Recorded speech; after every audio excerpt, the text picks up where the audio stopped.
예수님의 이름으로 기도합니다. 아멘. 오늘 함께 나눌 하나님의 말씀은 에스더 5장 1절부터 14절까지의 말씀입니다. 에스더서 5장 1절로 14절까지의 말씀입니다.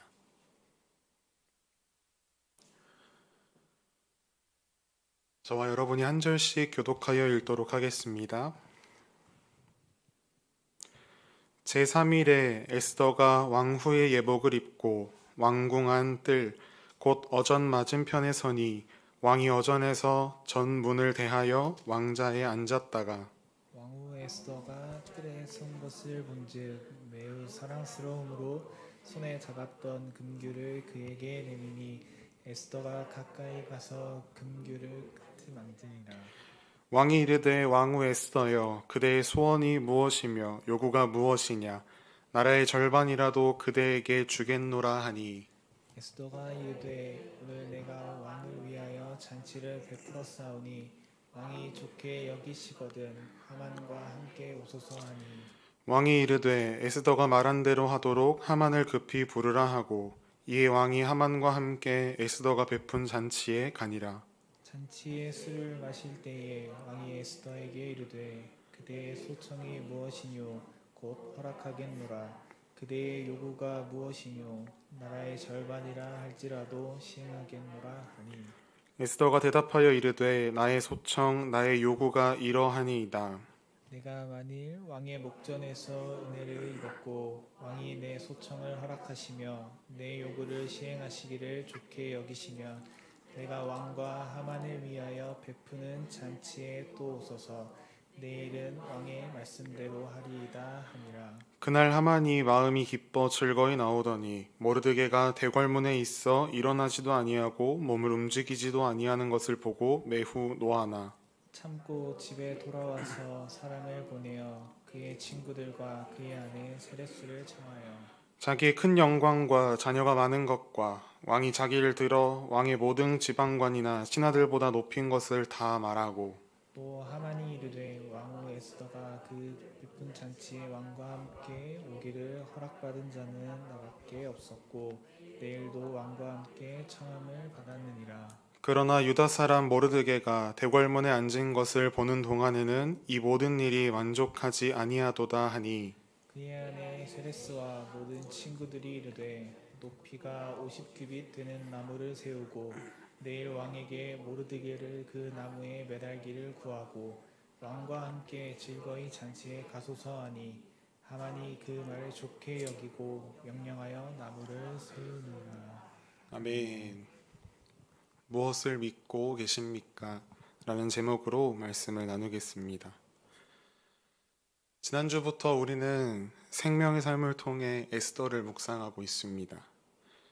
여러분 매일 말씀을 묵상하는 큐티의 시간을 가지고 계신가요? 저도 완벽하다고 이야기는 못하지만 늘 말씀을 가까이 하기 위해서 노력하고 있습니다. 에스더서를 쭉 묵상하다 보면 느끼시겠지만 에스더서는 굉장히 드라마틱합니다. 영화와 같이 발단, 갈등, 절정, 결말 이러한 형식이 굉장히 잘 짜여져 있습니다. 오늘은 특별히 에스더와 하만이라는 이 두 캐릭터를 비교해 볼 텐데요. 와스디 왕비가 폐위되고 에스더가 바사 제국의 왕비가 됩니다. 그리고 나서 하만이라는 캐릭터가 에스더 전면에 등장합니다. 하만은 아하수에로 왕이 통치하던 그 바사 제국의 2인자였습니다. 왕 바로 밑에 위치하는 아주 높은 직책의 사람입니다. 아하수에로 왕은 이 하만을 너무나 예뻐했습니다. 그래서 왕은 명령을 내려서 모든 백성, 모든 신하들에게 이 하만에게 꿇어 절하게끔 명령을 내립니다. 그런데 많은 신하들 중에 하만에게 절하지 않아 눈에 띄는 한 사람이 있었습니다. 그의 이름은 바로 모르드게입니다. 같은 신하들이 모르드게에게 너는 왜 하만에게 절하지 않니? 라고 물을 때에 모르드게는 들은 척도 하지 않고 한 가지 말로만 대답합니다. 나는 유다 사람입니다. 신하들이 이 사실을 하만에게 전달하고 하만은 당연히 분노합니다. 이 신하들이 참 문제인 것이 모르드게의 이름과 그 행위를 전달하는 것으로는 부족했는지 모르드게가 어느 민족 사람인지까지도 그대로 가서 전합니다. 그래서 이 하만이 모르드게 하나만 죽여서는 안 되겠다. 모르드게가 속한 이 유다 민족 전체를 없애야겠다라는 생각으로 그 아하수에로가 통치하는 바사 제국 안에 있는 모든 유다인들을 제거하려는 계획을 세웁니다.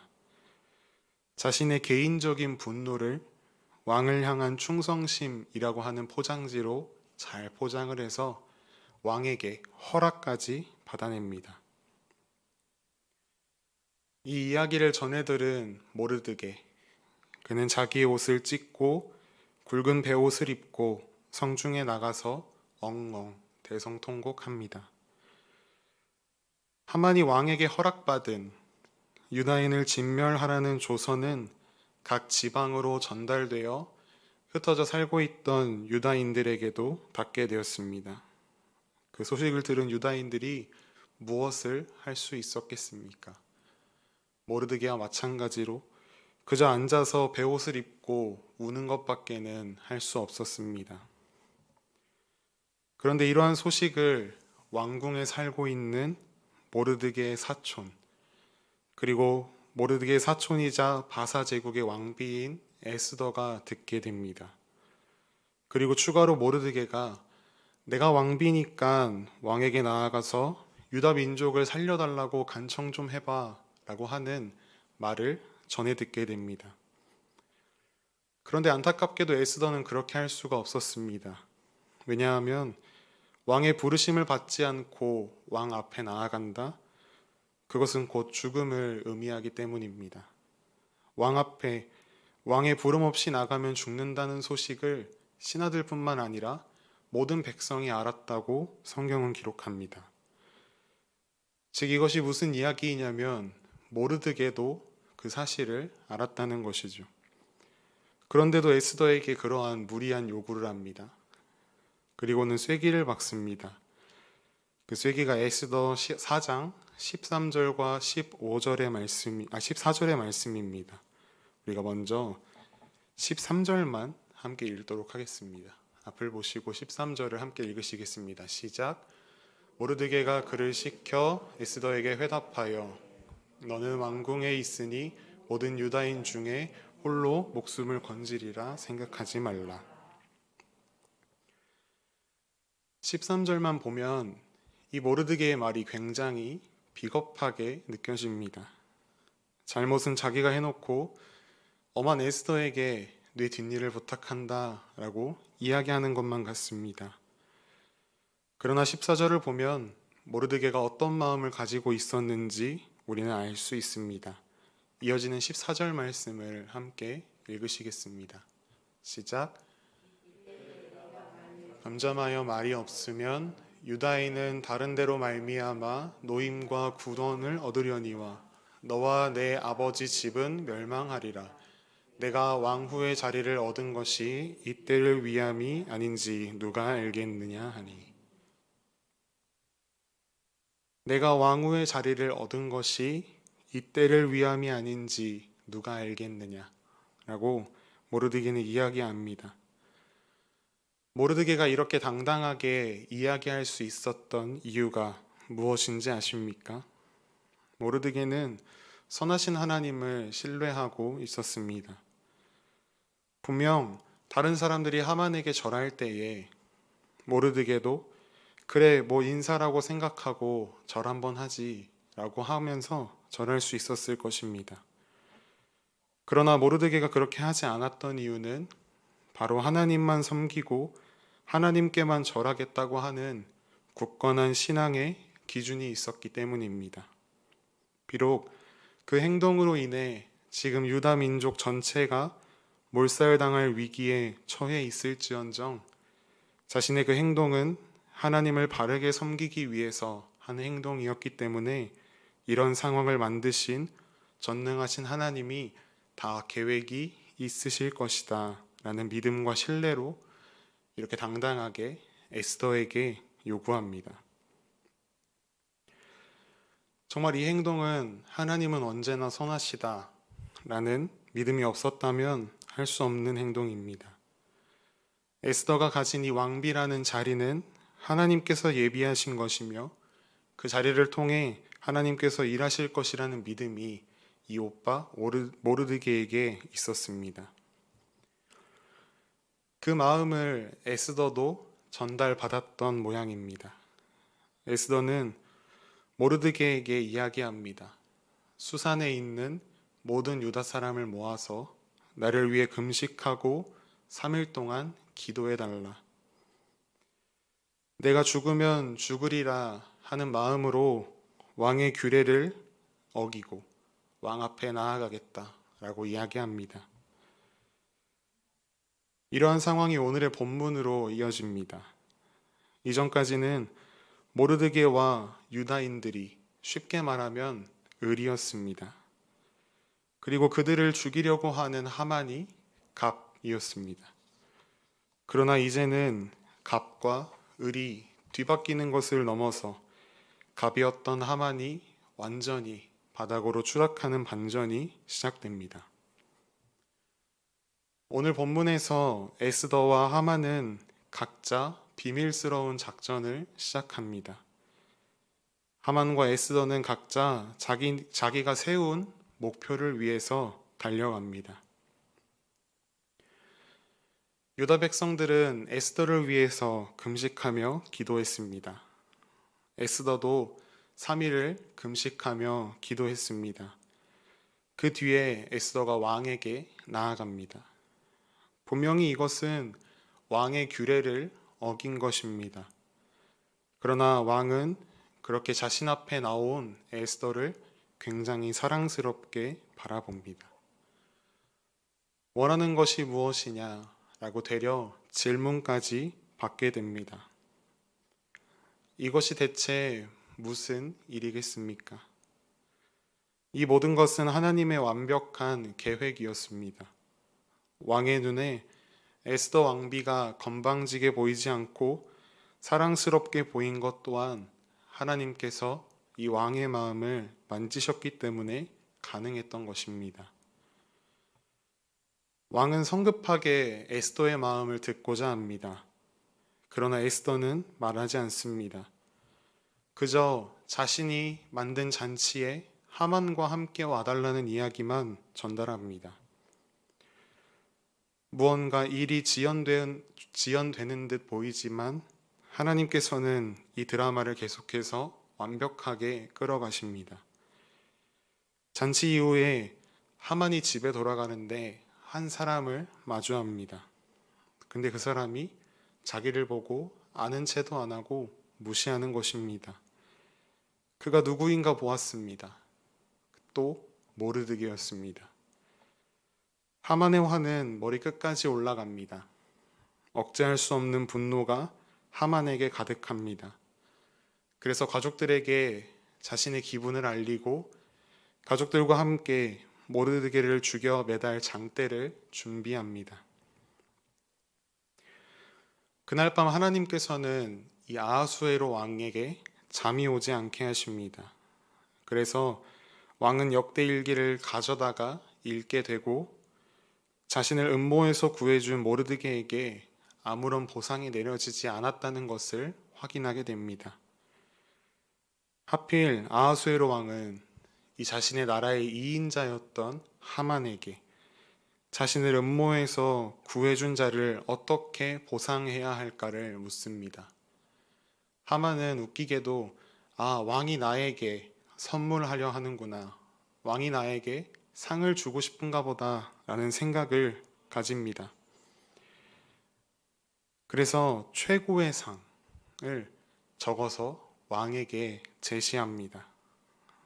그런데 그 상은 자신의 것이 아니라 자신의 원수, 자신이 그토록 죽이고 싶어하는 모르드게의 것이었습니다. 심지어 하만 자신의 입과 자신의 손을 통해 모르드게를 존귀하게 만들어야 하는 상황까지 벌어집니다. 하만의 추락은 여기서 끝나지 않았습니다. 이후에 에스더가 왕과 함께 오라고 초대한 잔치에서 하만의 계략이 에스더에 의해 왕의 귀에 전달되게 되어지고 결국 모르드게를 죽여서 장대에 매달려고 했던 그 장대에 본인이 매달리는 비참한 최후를 맞게 됩니다. 에스더와 모르드게는 왕에게 더욱 존귀함을 입게 됩니다. 유다 민족을 몰살한다는 조서 또한 폐지됩니다. 그 누구도 유다 민족을 멸할 수 없는 조서가 생겼습니다. 여러분, 지금까지 이야기 드린 이 내용들이 너무나 드라마틱하지 않습니까? 누군가는 이것을 우연이라고 이야기합니다. 그러나 이것은 우연이 아닙니다. 오늘 하만과 에스더를 비교하면서 도대체 무엇이 이렇게 다른 결과를 내었는가 우리는 살펴보아야 합니다. 무엇을 믿고 나아가느냐가 굉장히 중요합니다. 하만은 정말 많은 것을 가진 자였습니다. 바사의 2인자라는 권력도 가지고 있었고 수많은 돈도 가졌을 것입니다. 자신을 따르는 수많은 종들 또한 하만에게 있었을 것입니다. 하만은 그렇게 자신이 가진 것들을 굳게 믿고 의지했습니다. 내가 가진 이것들이라고 한다면 이 거슬리는 모르드게 하나 없애는 것, 작은 유다 민족 하나 없애는 것, 왕에게 신임을 얻는 것, 그 어느 것 하나도 못할 것이 없을 것이라고 생각했습니다. 그러나 그는 자신이 가진 것, 그리고 자신이 믿은 그것들 때문에 무너지기 시작합니다. 그러나 에스더는 달랐습니다. 그들은 자신들이 가진 권력이나 물질을 의지하지 않았습니다. 아니, 사실 의지할 만한 것이 하나도 없었습니다. 하나님 외에는 의지할 것이 없었습니다. 그래서 에스더는 오직 하나님을 구합니다. 이를 헤쳐나갈 지혜나 능력을 하나님께 달라고 구한 것이 아니라 오직 하나님 한 분만을 구했습니다. 하나님만을 믿고 신뢰했습니다. 그랬더니 어떤 일이 벌어졌는지는 우리가 너무나 잘 알고 있을 것입니다. 에스더서 전체를 살펴보면 하나님께서 직접 등장하시는 부분이 하나도 없습니다. 하나님의 음성이 에스더에게 들렸다거나 하는 구절들이 전혀 등장하지 않습니다. 그러나 하나님을 믿고 하나님의 뜻을 구했던 에스더와 모르드게를 통해서 하나님께서는 일하셨습니다. 그들로 형통하게 하셨습니다. 무엇을 믿고 살아가느냐? 무엇을 구하며 살아가느냐? 무엇을 목적으로 살아가느냐가 우리의 삶에 엄청난 결과의 차이를 가져옵니다. 나의 재물과 권력을 믿고 살아갔던 하만은 결국 망하고 말았습니다. 반면에 하나님을 믿고 하나님을 구하며 하나님 나라의 일이 자신의 삶의 목적이 되어 살아왔던 에스더와 모르드게의 삶은 하나님께서 존귀하게 만드셨습니다. 이전에 여러분의 삶은 누구의 모습과 닮았습니까? 하만의 모습에서 여러분은 진정 자유하십니까? 우리는 자주 내가 가진 것들을 의지하면서 안도합니다. 거기에서 조금 더 욕심을 부려보자면 내가 물질이 조금 더 있으면 좋을 것 같은데, 내가 좀 더 멋져지면, 예뻐지면 좋을 텐데, 내가 세상의 권력을 좀 더 가지면 나아질 텐데 라고 생각합니다. 그러나 그럴수록 그것들로 인해서 우리의 시야에서는 하나님이 점점 보이지 않게 됩니다. 하나님 없이 폭주하는 삶이 얼마나 무모하고 비참한지 하만의 모습을 통해 우리가 살펴보지 않았습니까? 이제 우리 안에 있는 그 모든 모습들을 단 하나도 남기지 말고 청산해야 합니다. 끊어내야 합니다. 한 가지 우리가 더 생각해 보아야 할 것이 있습니다. 그렇다면 우리가 하나님을 믿고 의지하며 나아간다면 그 무엇이든 얻을 수 있을까요? 오늘 본문 속에서 에스더가 어떤 일을 이루기 위해서 하나님을 의지했습니까? 에스더가 어떤 일을 이루기 위해서 죽으면 죽으리라 하는 믿음으로 나아갔는가? 우리는 그것을 또한 살펴보아야 합니다. 에스더는 하만처럼 자신의 욕심, 자신의 필요를 위해서 목숨 걸지 않았습니다. 하나님 나 잘되게 해주세요 라는 기도 제목으로 하나님을 의지했던 것이 아닙니다. 에스더는 유다 백성들을 위해서 자신의 목숨을 걸었습니다. 에스더는 유다 백성들을 위해서 하나님을 의지했습니다. 그 유다 백성이 누구입니까? 바로 하나님의 백성입니다. 에스더는 하나님의 신실한 약속, 그 언약을 이루어 가야 하는 유다 백성들을 위해서 자신의 목숨을 바친 것입니다. 다시 정리하면 에스더는 하나님의 일을 위해서 자신의 목숨을 걸었습니다. 예수님께서 말씀하셨습니다. 먼저 그 나라와 그 의를 구하라. 에스더와 모르드게는 하나님의 나라의 일을 먼저 구했습니다. 그랬더니 어떻게 되었습니까? 그리하면 이 모든 것을 너희에게 더하시리라. 하나님께서는 하나님 나라의 일을 먼저 구했던 에스더와 모르드게를 존귀하게 만들어 주셨습니다. 비록 예수님의 이 말씀은 신약 시대에 선포되었지만 하나님 나라의 원리는 구약 시대나 신약 시대에나 변함이 없었습니다. 오늘 예배를 마치고 시작되는 우리의 삶 속에서 우리의 삶이 하만과 같이 나의 욕심을 위하고 내가 가진 것을 의지하는 삶이 아니라 오직 하나님을 위하고 하나님을 믿음으로 나아가는 삶이 되기를 간절히 소망합니다. 이것이 그저 말뿐인 고백이 아니라 우리의 삶에서 실제로 그러한 모습, 그러한 실천이 나타나야 합니다. 하나님께서는 하나님을 믿고 신뢰하며 주님의 거룩한 뜻에 자신의 모든 삶을 맡긴 자들을 결코 외면하지 않으시는 분이십니다. 이러한 삶으로 함께 도전하지 않으시겠습니까? 오늘 이 밤 하나님 한 분만을 향한 믿음으로 하나님만을 바라보는 신뢰로 살아가겠다 결단하는 우리 모두의 삶이 되기를 간절히 소망합니다. 우리 함께